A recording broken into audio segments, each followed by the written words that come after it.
குதிரை பேரம் தொடர்பான வழக்கில் செந்தில் பாலாஜி முன்ஜாமீன் மனு மீதான விசாரணையானது தற்போது தொடங்கியிருக்கிறது. செந்தில் பாலாஜி முன்ஜாமீன் கோரி மனு தாக்கல் செய்த நிலையில் தற்போது விசாரணை தொடங்கியிருக்கிறது.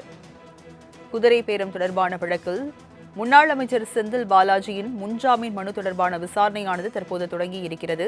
அது தொடர்பான அண்மை செய்தியை நாம் பார்க்கிறோம்.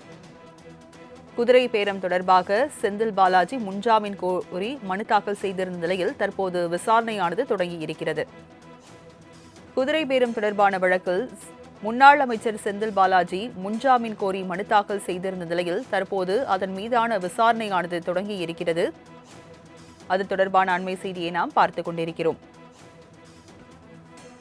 குதிரை பேரம் தொடர்பான வழக்கில் முன்னாள் அமைச்சர் செந்தில் பாலாஜியின் முன்ஜாமீன் மனு மீதான விசாரணையானது தற்போது தொடங்கியிருக்கிறது. முன்னதாக முன்னாள் அமைச்சர் செந்தில் பாலாஜி முன்ஜாமீன் கோரி மனு தாக்கல் செய்திருந்த நிலையில் அது தொடர்பான விசாரணையானது தற்போது தொடங்கியிருக்கிறது. அதனை அண்மை செய்தியாக நாம் பார்த்துக் கொண்டிருக்கிறோம். குதிரை பேரம் தொடர்பான வழக்கில் முன்னாள் அமைச்சர் செந்தில் பாலாஜி முன்ஜாமீன் கோரி மனு தாக்கல் செய்திருந்த நிலையில் அது தொடர்பான விசாரணையானது தற்போது தொடங்கியிருக்கிறது. அண்மை செய்தியாக நாம் பார்த்துக் கொண்டிருக்கிறோம். குதிரை பேரம் தொடர்பான வழக்கில் முன்னாள் அமைச்சர் செந்தில் பாலாஜி முன்ஜாமீன் கோரி மனு தாக்கல் செய்திருந்த நிலையில் முன்ஜாமீன் மனு மீதான விசாரணையானது தற்போது தொடங்கியிருக்கிறது. அது தொடர்பான அண்மை செய்தியை நாம் பார்த்துக் கொண்டிருக்கிறோம். விவரங்களை செய்தியாளர் ராஜேஷிடம் தகவல்களை கேட்கலாம்.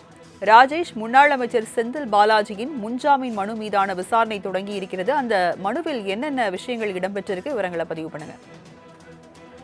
ராஜலட்சுமி, செந்தில் பாலாஜி தொடர்பான இந்த வழக்கு என்பது தற்பொழுது சென்னை உயர்நீதிமன்றத்தில் நடைபெற்று வருகிறது. குறிப்பாக தமிழக வெற்றி கழகத்தினுடைய அரசை கவிழ்ப்பதற்காக குதிரை பேரம் நடத்தியதாக 6 பேர் கைது செய்யப்பட்ட நிலையில் அவர்கள் செந்தில் பாலாஜி, அவரது தம்பி அசோக்குமார் ஆகியோரது பெயரை சொன்னதாகவும் தகவல் வெளியாகி இருந்தது. இந்த நிலையில்தான் முன்ஜாமீன் கேட்டு செந்தில் பாலாஜி தரப்பில் மனு என்பது தாக்கல் செய்யப்பட்டிருக்க சூழ்நிலையில் தற்பொழுது அது தொடர்பான விசாரணை தற்பொழுது நடைபெற்று வருகிறது. இதில் செந்தில் பாலாஜி தரப்பில் ஆஜரான மூத்த வழக்கறிஞர் என்ஆர் இளங்கோ பல்வேறு கருத்துக்களை தெரிவித்து வருகிறார். குறிப்பாக குதிரை பேரம் பேசியதாக கூறப்படும் தொலைபேசி பேச்சுக்கள் பதிவு செய்யப்படவில்லை என்றும், சம்பவம் நடந்த 2 நாட்களுக்கு பிறகாக புகார் அளிக்கப்பட்டுள்ளது என்றும், அரசை கவிழ்க்க சதி என யூகத்தின் அடிப்படையில் கூறியிருக்கிறார்கள்.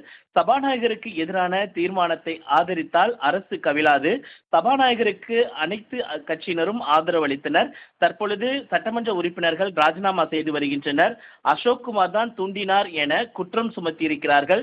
திருநாவுக்கரசு ஈரோட்டில் இருந்த நாளில் அசோக்குமாரும் இருந்தார் என்பதை தவிர வேறு எதுவும் இல்லை என்று அவர் தெரிவித்திருக்கிறார். மேலும் இருவரும் சந்தித்தார்களா இல்லையா என்பதை வழக்கில் சொல்லவில்லை என்பதையும் அவர் மேற்கோள் காட்டியிருக்கிறார். மேலும் கரூர் சம்பவ இடைத்தேர்தல் நடக்க உள்ள நிலையில் இடைத்தேர்தலில் கட்சிக்காக பணியாற்றுவதை தடுக்க வழக்கு பதிவு செய்யப்பட்டுள்ளது. எந்த பணமும் வழங்கப்படவில்லை என்பதை அவர் தெரிவித்திருக்கிறார். விசாரணைக்கு ஒத்துழைக்க தயாராக இருக்கிறோம் என்று அவர் தெரிவித்திருக்கிறார். மேலும் அவரது செந்தில் பாலாஜி அவர்களுடைய தம்பி அசோக்குமார் தரப்பில் ஆஜரான வழக்கறிஞர் குமரேசன், எப்போதெல்லாம் சகோதரர் செந்தில் பாலாஜி மீது வழக்கு பதிவு செய்யப்படுகிறதோ அந்த வழக்குகளில் அசோக்குமார் பெயரையும் சேர்த்து விடுகிறார்கள் என்ற குற்றச்சாட்டை முன்வைத்திருக்கிறார். ஏற்கனவே ஒரு செய்தியாளர் இது சம்பந்தமாக பேசியதாக புகாரில் கூறிய நிலையில் அது குறித்து எந்த புகாரும் அளிக்கவில்லை என்பதை அவர் சுட்டிக்காட்டி இருக்கக்கூடிய சூழ்நிலையில் சட்டமன்றத்தில் பெரும்பான்மை நிரூபிக்கப்பட்டுள்ள நிலையில் தற்போது பெரும்பான்மையை நிரூபிக்க கோர முடியாது என்பதை அவர்கள் சுட்டிக்காட்டியிருக்கிறார்கள். 108 உறுப்பினர்கள் உள்ளனர். 35 கோடி ரூபாய் குதிரை பேரம் யூகம்தான்.